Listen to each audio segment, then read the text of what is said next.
कक्षा 10th lesson 4 प्रतिरक्षा और रक्त समूह में आज हम करेंगे रक्तदान।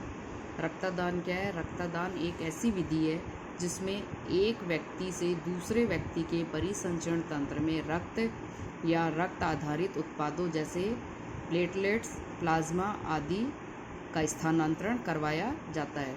सर्वप्रथम फ्रांस चिकित्सक डॉक्टर जीन बैप्टिस्ट डेनिस ने 15 जून 1667 में रक्तदान करवाया था। उन्होंने 15 वर्षीय एक बालक में भेड़ के रक्त का रक्तदान करवाया था। जब हालांकि इसके 10 वर्ष पश्चात मानव में पशुओं का रक्तदान निषेध कर दिया गया।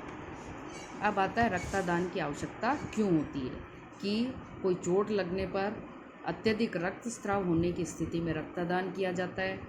दूसरा आता है कि यदि शरीर में गंभीर रूप से रक्त की कमी हो जाती है तो रक्तदान किया जाता है। तीसरा है शल्य चिकित्सा के दौरान कि जब शल्य चिकित्सा की जाती है तो रुधिर का कुछ स्त्राव होता है जिससे कि शरीर में रुधिर की कमी हो जाती है, तो उस स्थिति में रक्तदान किया जाता है। चौथा रक्तदान का कारण है कि शरीर के अंदर रक्त में प्लेट्स की यदि संख्या कम हो जाती है, बिंबाणुओं की संख्या यदि किसी कारण से कम हो जाती है तो उस समय रक्तदान किया जाता है। पांचवा रक्तदान का कारण है कि हीमोफीलिया के रोगी को, कि जिनमें हीमोफीलिया होता है उनमें जो रुधिर लयनता की स्थिति होती है, रुधिर की कमी होती जाती है, तो ऐसी स्थिति में हीमोफीलिया के रोगी को रक्तदान करवाया जाता है। अब आता है रक्तदान की प्रक्रिया। रक्तदान की प्रक्रिया 2 चरणों में पूर्ण होती है। पहला चरण होता है रक्त संग्रहण व दूसरा होता है आधान। रक्त संग्रहण का मतलब किसी भी स्वस्थ व्यक्ति से जो रुधिर दाता है उससे रक्त का संग्रहण किया जाता है, उससे रुधिर लिया जाता है और ब्लड बैंक के अंदर उसे संग्रहित किया जाता है। जिस व्यक्ति का रुधिर लिया जा रहा है या जो रुधिर दाता व्यक्ति है उसका रुधिर रहने से पहले उसका स्वास्थ्य परीक्षण किया जाता है कि उसे किसी प्रकार की कोई बीमारी नहीं हो, उसका हीमोग्लोबिन सही हो। उस जांच के पश्चात उस व्यक्ति का रुधिर संग्रहित किया जाता है। अब उसका रुधिर लेने के पश्चात जो ब्लड बैंक है, प्रशिष्ट भंडारण गृह है, वहाँ रुधिर को सुरक्षित रख दिया जाता है।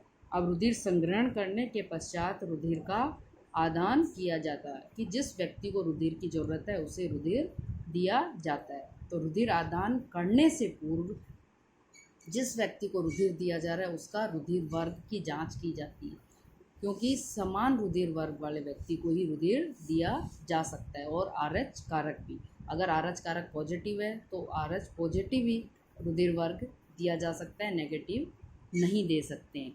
इसी तरह से उसके रुधिर वर्ग की जांच की जाती है कि जो ग्राही व्यक्ति है वो A पॉजिटिव है, A नेगेटिव है, B है, AB है या O है, और उसके आधार पर उसे रुधिर दिया जाता है। अब आते हैं रक्तदान के प्रकार की आवश्यकता होगी हमें। फिर रक्तदान की प्रक्रिया के 2 चरण हैं कि पहले रक्त का संग्रहण किया जाता है, आदान किया जाता है कि व्यक्ति से रुधिर ले लिया जाता है, फिर ग्राही व्यक्ति को रुधिर प्रदान कर दिया जाता है। अब आता है रक्तदान के प्रकार। रक्तदान 2 प्रकार का होता है, समजात आदान और समजीवी आदान। समजात आदान ऐसा आदान है जिसमें अन्य व्यक्तियों के संग्रहित रक्त का उपयोग किया जाता है कि किसी दूसरे व्यक्ति से रक्त संग्रहित किया गया है और किसी दूसरे व्यक्ति को वो रक्त दिया जा रहा है। जबकि समजीवी आदान के अंदर व्यक्ति का स्वयं का संग्रहित रक्त ही काम में लिया जाता है। अब रक्तदान के समय में क्या सावधानियां रखना चाहिए?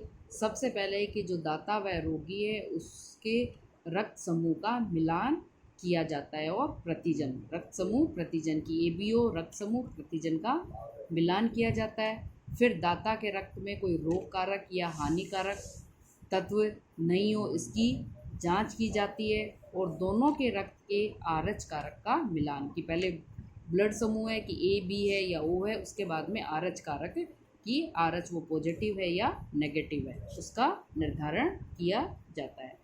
चौथी सावधानी है कि संग्रहित रक्त का वांछित प्रक्रिया पूर्ण करने के पश्चात जो भंडारण गृह है उसके अंदर भंडारित किया जाता है। और ये भी ध्यान रखा जाता है कि किसी भी स्थिति में जो संग्रहित रक्त है वो संदूषित नहीं हो, उसे संदूषण से बचाने के लिए भी संपूर्ण प्रक्रिया अपनाई जाती है। तो ये हुआ हमारा रक्तदान। अब हम करेंगे रुधिर वर्ग का आनुवांशिक महत्व कि रुधिर वर्ग का आनुवांशिक महत्व क्या है।